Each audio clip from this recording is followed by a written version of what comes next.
Hi అండి, నమస్తే. నేను మీ Shanti. Welcome back to my channel Shanti's vlogs.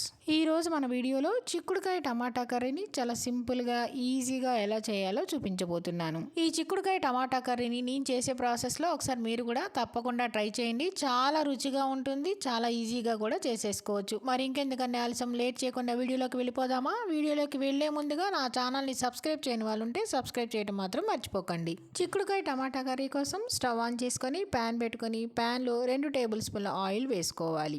Oil వేసుకున్నాక 1 స్పూన్ జీలకర్ర, అలానే 2 టేబుల్ స్పూన్ల తాలింపు గింజలు వేసుకోవాలి. తాలింపు గింజలు వేసుకున్నాక ఇప్పుడు ఈ తాలింపునంతటిని మంటని మీడియం ఫ్లేమ్లో పెట్టేసేసుకొని వేయించుకోవాలి. ఈ చిక్కుడుకాయ టమాటా కర్రీ కోసం ఆయిల్ కూడా ఎక్కువగా పట్టదండి. ఈ విధంగా చేసి చూడండి, తక్కువ ఆయిలే పడుతుంది, ఎక్కువ ఆయిల్ కూడా పట్టదు. ఇలా తాలింపు గింజలు వేగిన తర్వాత ఇప్పుడు ఇందులో కొద్దిగా ఇంగు వేసేసుకొని మరొకసారి ఈ తాలింపు అంతా కలుపుకోవాలి.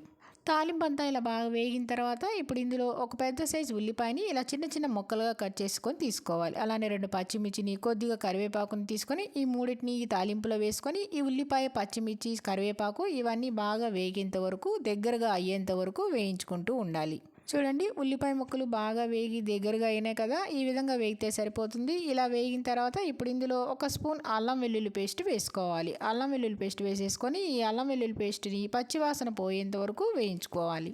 అల్లం వెల్లుల్లి పేస్ట్ పచ్చివాసన పోయేంత వరకు ఇలా వేయించేసుకున్నాక ఇప్పుడు ఇందులో 4 పెద్ద సైజు టమాటాలని తీసుకొని ఇలా సన్నగా పొడవుగా కట్ చేసేసుకొని తీసుకొని ఈ టమాటా ముక్కల్ని ఈ ఉల్లిపాయ ముక్కల్లోకి వేసేసుకొని ఉల్లిపాయలు టమాటా ముక్కలన్నీ కలిసేలాగా కలుపుకోవాలి.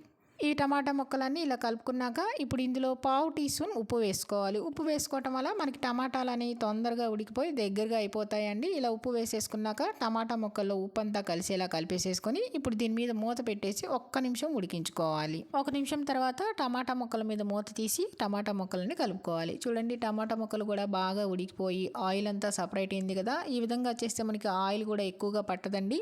టమాటా ముక్కలన్నీ కలిపేసేసుకున్నాక ఇప్పుడు ఇందులో నేను ఇక్కడ 1/2 కేజీ చిక్కుడుకాయలు తీసుకున్నానండి. ఈ విధంగా చిక్కుడుకాయలు తీసేసుకొని శుభ్రంగా కడిగేసుకొని చిన్న చిన్న ముక్కలుగా కట్ చేసేసుకొని ఇలా చిక్కుడుకాయ ముక్కలన్నిటి ఈ టమాటా ముక్కల్లోకి వేసేసుకోవాలి. నేను ఈ చిక్కుడుకాయల్ని ఉడకబెట్టుకోలేదండి, ఇలా డైరెక్ట్ గానే పచ్చి చిక్కుడుకాయ ముక్కల్ని వేసేస్తున్నాను. ఇలా డైరెక్ట్ గా వేసుకుంటే మనకి ఇందులోని పోషకాలు అనేవి పోకుండా ఉంటాయి. చిక్కుడుకాయ ముక్కలన్నీ వేసేసుకున్నాక ఇందులో 1/2 టీ స్పూన్ పసుపు వేసేసుకొని ఇప్పుడు చిక్కుడుకాయ ముక్కలు టమాటా ముక్కలన్నీ బాగా కలిసేలాగా కలుపుకోవాలి. చిక్కుడుకాయ ముక్కలు టమాటా అంతా ఇలా విధంగా కలిపేసేసుకున్నాక ఇప్పుడు ఇందులో ఒక చిన్న టీ గ్లాస్ నీళ్లు తీసుకొని ఈ కూరలోకి వేసేసుకొని దీని మీద మూత పెట్టేసేసి ఒక 5 నిమిషాల పాటు ఉడకనివ్వాలి. చిక్కుడుకాయ ముక్కల్ని ముందే ఉడికించుకోకుండా ఇలా వేసుకొని ఉడికించుకుంటే రుచి కూడా చాలా బాగుంటుందండి. 5 నిమిషాల తర్వాత మూత తీసి ఒకసారి కూర అంతా కలుపుకోవాలి. చూడండి, చిక్కుడుకాయ ముక్కలు కూడా చక్కగా ఉడికిపోయినాయి. ఇక్కడ మేము చూపిస్తున్నా ఇలా గింజను మనం మెదిపితే మెత్తగా ఉడికిపోయింది. ఇలా చేసుకుంటే మనకి టైం కూడా ఎక్కువగా పట్టదండి, తొందరగానే అయిపోతుంది. ఇలా కూర అంతా కలిపేసేసుకున్నాక ఇప్పుడు ఇందులో రుచికి సరిపడినంత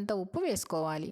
ఉప్పు వేసేసుకున్నాక ఇందులోనే 1 స్పూన్ కారము, అలానే 1/2 టీ స్పూన్ జీలకర్ర పొడి, అలానే 1/2 టీ స్పూన్ ధనియాల పొడి వేసుకోవాలి. ధనియాల పొడి వేసేసుకున్నాక ఇప్పుడు ఇవన్నీ మనం వేసుకున్న ఉప్పు, కారం, మసాలా అంతా బాగా కలిసేలాగా ఈ కూర అంతా కలుపుకోవాలి. ఇప్పుడు కూరలో కొంచెం గ్రేవీ అనేది తగ్గింది కదండి, ఎందుకని మరొక చిన్న టీ గ్లాస్ నీళ్లు పోసేసుకొని మళ్ళీ మూత పెట్టేసేసి మరొక 2 నిమిషాల పాటు ఉడకనివ్వాలి.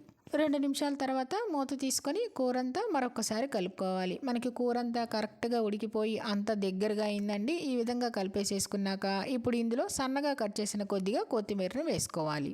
కొత్తిమీర వేసేసుకున్నాక కొత్తిమీర అంతా కూరలో కలిసేలా కలిపేసేసుకొని స్టవ్ ఆఫ్ చేసేసుకోవటమే. అంతేనండి, చిక్కుడుకాయ టమాటా కర్రీ రెడీ అయిపోయింది. ఇలా సర్వ్ చేసేసుకొని అన్నంలో వేసుకొని తిన్నా, చపాతీ, పుల్కా, రోటీ ఇలా ఎందులోకైనా నంచుకొని తిన్నా చాలా బాగుంటుందండి. మరి ఇంకెందుకండి ఆలస్యం, ఈ చిక్కుడుకాయ టమాటా కర్రీని మీరు కూడా ఇలా చేసి చూడండి, చాలా రుచిగా ఉంటుంది, చాలా సులభంగా కూడా తయారు చేసుకోవచ్చు. మరి ఇంకెందుకండి ఆలస్యం, మీరు తప్పకుండా ట్రై చేయండి. ట్రై చేసి మీకు ఎలా వచ్చిందో కామెంట్స్లో తెలియజేయడం మర్చిపోకండి. అంతేకాదండి, ఈ చిక్కుడుకాయ టమాటా కర్రీ వీడియో మీకు నచ్చిందా అండి? నచ్చితే కనుక లైక్ చేయండి, మీ ఫ్రెండ్స్కి, రిలేటివ్స్కి షేర్ చేయండి, సబ్స్క్రైబ్ చేయండి. మరిన్ని అప్డేట్ కోసం కిందన్న బెల్ ఐకాన్ని క్లిక్ చేయండి.